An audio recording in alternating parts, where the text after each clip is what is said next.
আচ্ছা, চিড়িয়াখানা যেতে আর চিড়িয়াখানায় বিভিন্ন রকমের পশু পাখি দেখতে কার না ভালো লাগে? আবার সেই চিড়িয়াখানা যদি হয় সমুদ্রপৃষ্ঠ থেকে ৭,০০০ ফুট উঁচুতে, তাহলে সেটা তো দেখতেই হবে। হ্যাঁ, আপনারা ঠিকই ধরেছেন। আজকে আমি আপনাদের নিয়ে যাব দার্জিলিংয়ের পদ্মজা নাইডু জুওলজিক্যাল পার্কে এবং তার ইতিহাস, সেখানে কী পশু পাখি আছে, সমস্তটাই পুরোটাই ডিটেলসে দেখব। এখন জু যাওয়ার রাস্তা ধরেছি। ম্যালোর থেকে খানিকটা হেঁটে এসে তারপরে একটা চত্বর মতো আছে, যার একদিকে চলে যাচ্ছে যে অবজারভেটরি হিল, আর একদিকে জু যাওয়ার রাস্তা। আর এখানে থার্সডে দেখছি সব কিছুই বন্ধ থাকে, মার্কেট বন্ধ থাকে। কালকে থার্সডে ছিল, জুও বন্ধ ছিল, আজকে খোলা।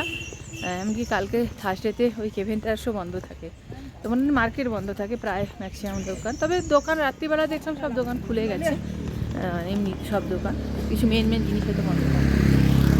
জু যাচ্ছি, দেখি দার্জিলিংয়ে জুর কথা অনেক শুনেছি, দেখা যাক। ম্যাল থেকে দার্জিলিং জু প্রায় অলমোস্ট 2 কিলোমিটার। আর এখন আমরা শুধু নিচের দিকে নেমে যাচ্ছি, মানে জুটা হচ্ছে অনেক নিচে। এবার ওঠার সময় কী অবস্থা হবে সেটা জানি না। তো অনেকটা ম্যাল থেকে, দার্জিলিং ম্যাল থেকে প্রায় 2 কিলোমিটার। আমরা তো হেঁটে হেঁটেই যাচ্ছি, কোনো অসুবিধা হচ্ছে না। তো ওঠার সময় একটু অসুবিধে হবে।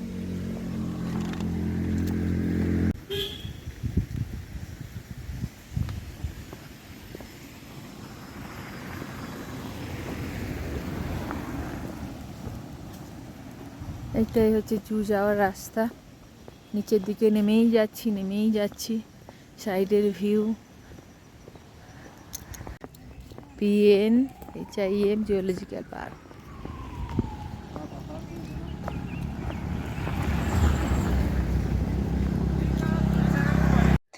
অবশেষে এসে গেলাম জুয়ের সামনে।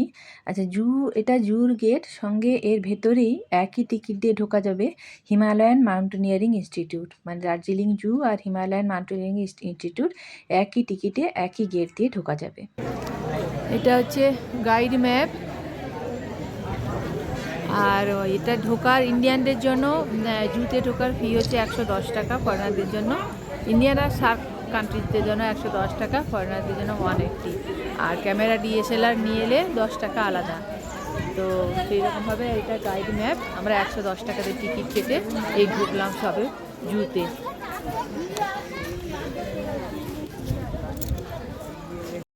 প্রথমে ঢুকলেই দেখা যাবে একটা রেড পান্ডা, একটা বিশাল এরিয়া নিয়ে সে আছে, একজন বা দুজন আছে, আমরা একটাই দেখতে পাচ্ছিলাম। এবং সে নিজের মতো করে খেলাধুলো করছে, একবার আমাদের সামনে দিয়ে মানে এই বেড়ার কাছ দিয়ে ছুটে যাচ্ছে, আবার একবার গিয়ে লুকিয়ে যাচ্ছে, খেলাধুলো করছে, কন্টিনিউয়াসলি ও লাফিয়ে যাচ্ছে, এইরকমভাবে খেলাধুলো করে যাচ্ছে।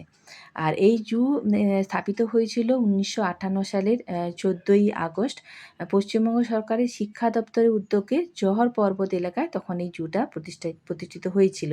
এবং এই জু প্রতিষ্ঠার একমাত্র উদ্দেশ্য ছিল এই হিমালয়ান অঞ্চলের বিপন্ন এবং বিরল প্রজাতির পশু পাখিদের সংরক্ষণ করা, তাদের নিয়ে গবেষণা করা। এই জন্যই মেনলি জুটা প্রতিষ্ঠিত হয়েছিল। তবে তখন প্রথমেই একদম জুটার নাম ছিল হিমালয়ান জুওলজিক্যাল পার্ক। পরবর্তীকালে এর নাম পরিবর্তিত হয়েছিল। 1975 সালে তৎকালীন প্রধানমন্ত্রী ইন্দিরা গান্ধীর উদ্যোগে এর নাম পরিবর্তিত হয়, Padmaja Naidu Himalayan zoological park নামে পরিচিত হয়। এই রেড পান্ডাটা খুব মজা পেয়েছে, কন্টিনিউয়াসলি ওই রাস্তা দিয়ে হেঁটে যাচ্ছে। প্রথমেই দেখলাম রেড পান্ডা, এরপর এটা সুইজারল্যান্ড পাখি।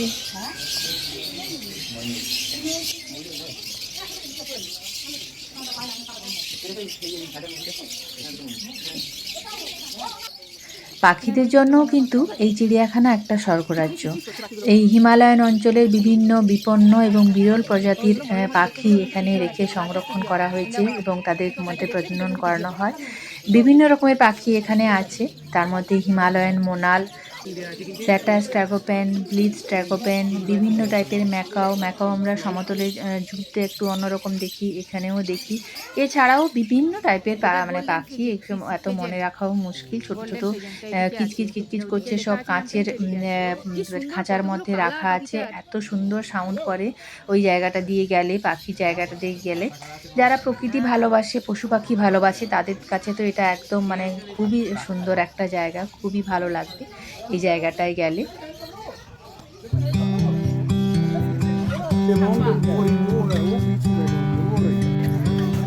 কাকাতুয়া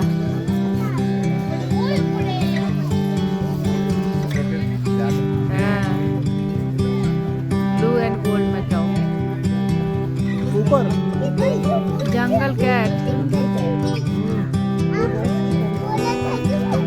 টেমিংস ট্র্যাগোপ্যান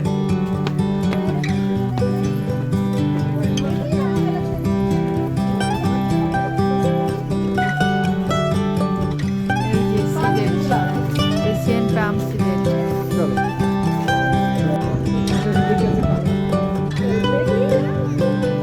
ছাগল হ্যাঁ হিমালয়ান ষাঁড় কেউ সে ভেড়ার মতো থাকে মরখর কিন্তু ও এদের শিংগুলো বড় বড় বিশাল বড় বড় বাঁকা বাঁকা এই মরখর সাম্বার ডিয়ার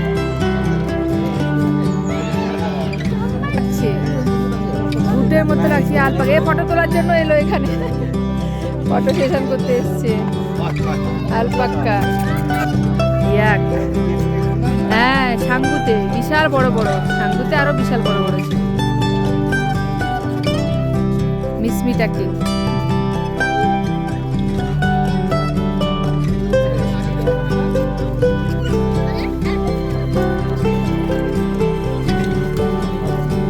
হ্যাঁ এগুলো সবই ছাগলের মতো কই দুজন কই মার্কিং ডিয়ার জুতে ঢোকার আগেই জানিয়েছিলাম যে হিমালয়ান মাউন্টেনিয়ারিং ইনস্টিটিউটটাও একই কমপ্লেক্সে আছে জুর সঙ্গে তাই জুটা কিছুটা দেখে যখন ওপর দিকে উঠে আসছি তখন এই মাঝখানেই পড়ছে হিমালয়ান মাউন্টেনিয়ারিং ইনস্টিটিউট এবং এর মিউজিয়াম তো আমরা প্রথমে মাউন্টেনিয়ারিং ইনস্টিটিউটটাই দেখতে এলাম প্রথমে শুরুতেই একটা দড়ির একটা রাস্তা মতো করা আছে উঁচুতে যেটাতে অনেকে হেঁটে যাচ্ছে কিছু একটা অ্যাক্টিভিটি তারপরে এই মাউন্টেনিয়ারিং চত্বরে এলাম এই ইনস্টিটিউটটা স্থাপিত হয়েছিল 1954 সালে তৎকালীন প্রধানমন্ত্রী জওহরলাল নেহেরু 1953 সালে স্যার এডমন্ড হিলারি এবং তেনজিং নোরগে প্রথম এভারেস্ট জয় করেছিলেন তাদের সম্মান জানানোর জন্যই এই ইনস্টিটিউটটা 1954 সালে স্থাপন করেছিলেন এবং প্রথম এই ইনস্টিটিউটের প্রথম ডিরেক্টর অফ ট্রেনিং ছিলেন তেনজিং নোরগে তো ইনস্টিটিউটটার ভেতরে তো সবার অ্যালাউড নয় কিন্তু বাইরে চত্বরের দেওয়ালে বিভিন্ন রকমের মানে পাহাড় চড়ার জন্য যেসব ছোট ছোট ইনস্ট্রুমেন্ট দরকার হয় বা বিভিন্ন রকমের দড়ির যে বিভিন্ন রকমের নট দেওয়া হয় এগুলো সব বোর্ডে লাগানো আছে এগুলো কেউ সবাই ঘুরে ঘুরে দেখতে পারে ফটো ভিডিও করতে পারে কোনো রেস্ট্রিকশান নেই তো আমরা প্রথমে এইগুলোই সব ঘুরে ঘুরে দেখতে থাকলাম কোন নটের কী নাম কোন ছোট ছোট ইনস্ট্রুমেন্টের কী নাম সেগুলোই ঘুরে ঘুরে দেখতে থাকলাম ইনস্টিটিউটের ভেতরে প্রবেশ করা নিষেধ এরপরে আমরা চলে এলাম মিউজিয়াম দেখতে আরও একটু ওপর দিকে উঠে এলে মিউজিয়াম মোটামুটি সকালে 9টা থেকে সন্ধেবেলা 5টা অবধি মিউজিয়াম খোলা থাকে তবে মিউজিয়ামের ভেতরে কোনো কিছু অ্যালাউড নয় মানে ফটো ভিডিও করার কোনো কিছু অ্যালাউড নয়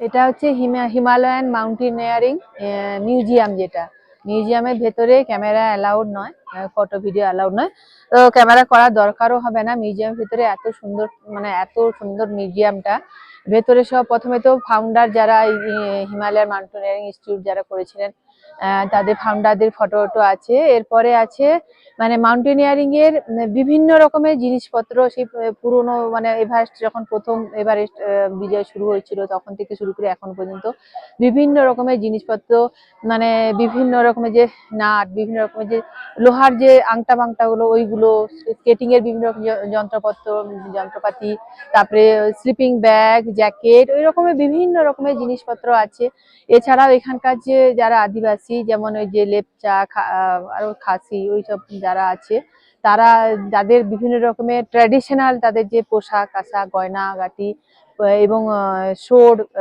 বিভিন্ন রকম অস্ত্র ফস্ত্র সেইগুলো আছে এরপরে আছে বিভিন্ন বড় বড় যারা হিমালয় মানে অভিযান করেছিলেন বিভিন্ন রকম শেরপা তেনজিং নোরগে নোয়াং গর্বু নাকি একটা দেখলাম তো ওনাদের নিজেদের পোশাক আশাক যন্ত্রপাতি মাউন্টেনিয়ারিং এর জন্য যে যন্ত্রপাতি সেই সব কিছুই এখানে আছে আরো বিভিন্ন রকমের জিনিসপত্র আছে মাউন্টেনিয়ারিং রিলেটেড বিভিন্ন রকমের পাথর টাথরও রাখা আছে, মোটামুটি খুব ভালো, মানে খুব সুন্দর জায়গাটা। এই মিউজিয়ামটা দেখলে ফটো তুলতে ইচ্ছে করবে না, ওইগুলো দেখতেই ভালো লাগবে। তো এটা খুব সুন্দর লাগলো দেখে। ভেতরে ফটো ভিডিও অ্যালাউ না বলে বাইরেই আমি বলে দিচ্ছি। তারপরে ওখান থেকে নেমে এই চত্বরটা আছে, এখানে সবাই ফটো টটো তুলছে। স্ন্যাক্স খাওয়ার যে জায়গাপত্র আছে, বিভিন্ন দোকান টোকান আছে যেরকম থাকে মোটামুটি। তো মিউজিয়ামটা খুব এনজয় করা যাবে, মিউজিয়ামটা খুব এনজয় করলাম দেখে, মোটামুটি খুব ভালো লাগলো। এরপর আবার অ্যানিমেলস মানে জু পোর্শন শুরু হলো।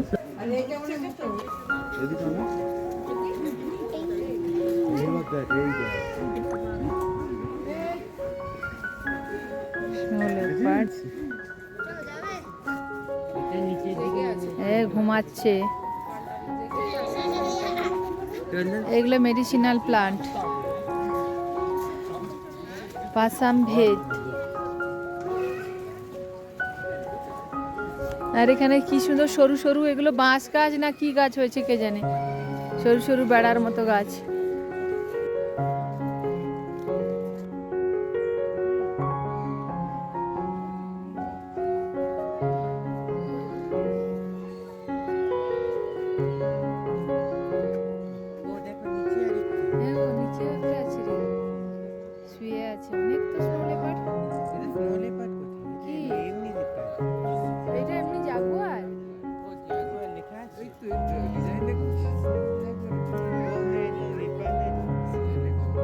লেখা কোথায় আছে জানি না।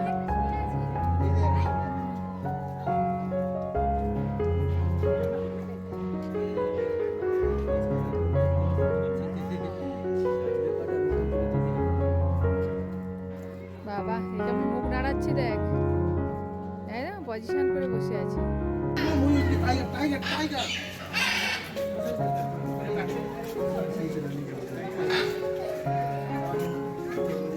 এটা parrot, common parrot. Cocktail, blue and ওই যে লাইট।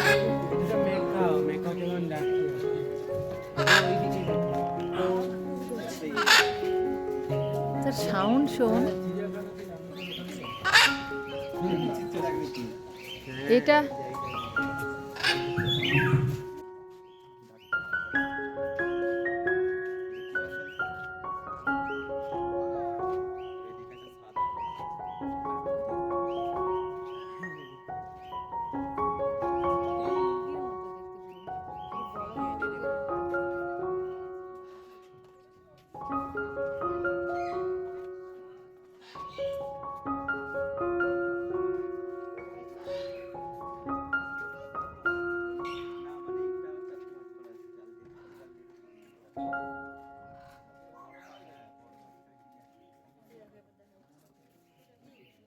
এই রেডটা দেখ, রেড আর গোল্ডেন মাথায়, কি সুন্দর দেখ। এটা এর মাথাটা পুরো গোল্ডেন।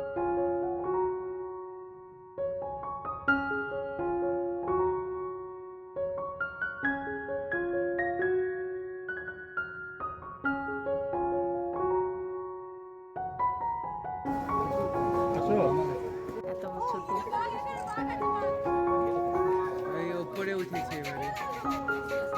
এই একটুখানি দেখা যাচ্ছে সাদা, এটা সাদা, সাদা বাঘ। ওদিকে কিছু একটা দেখছে, পাশের কিছুকে দেখছে একটা।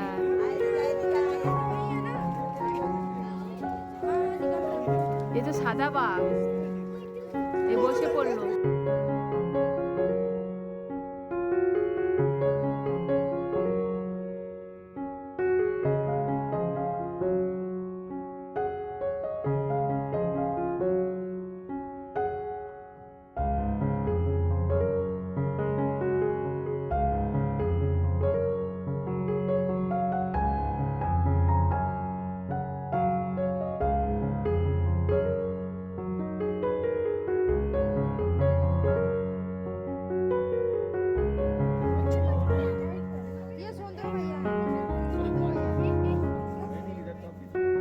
এই হচ্ছে সেই ডান্সিং বিয়ার, যে নিজে থেকে পিছিয়ে পিছিয়ে যাচ্ছে, আবার এগিয়ে যাচ্ছে, নাচ করছে যেন।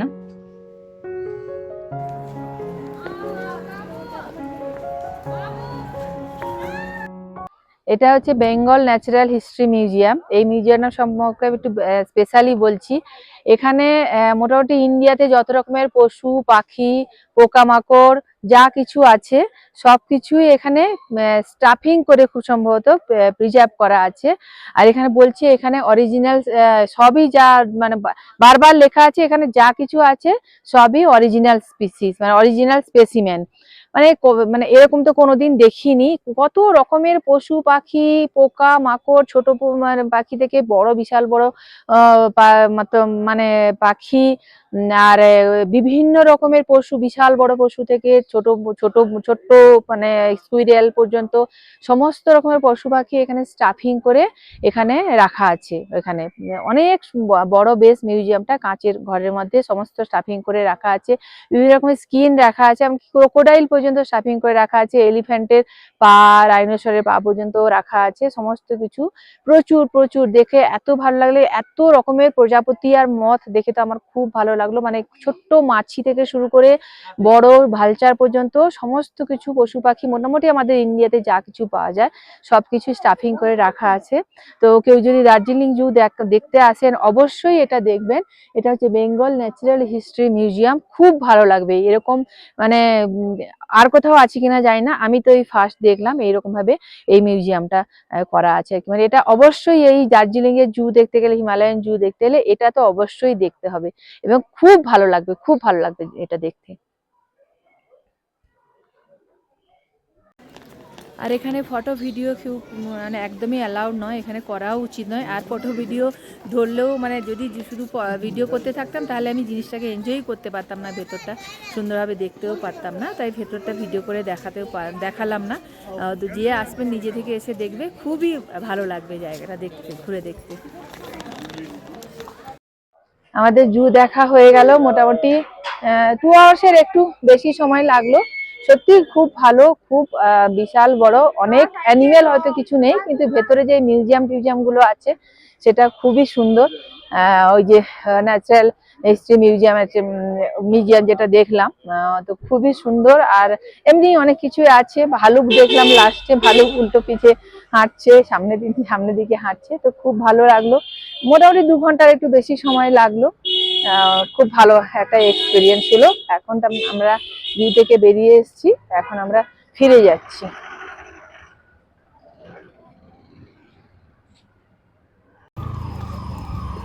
নামার মানে জুতে আসার সময় উতরাই ছিল আর যাওয়ার সময় যে চড়াই, আর রাস্তাটা গাড়িও যাচ্ছে মানুষও হাঁটছে, ওই জন্য এখানে আর ভিডিও করা যাবে না।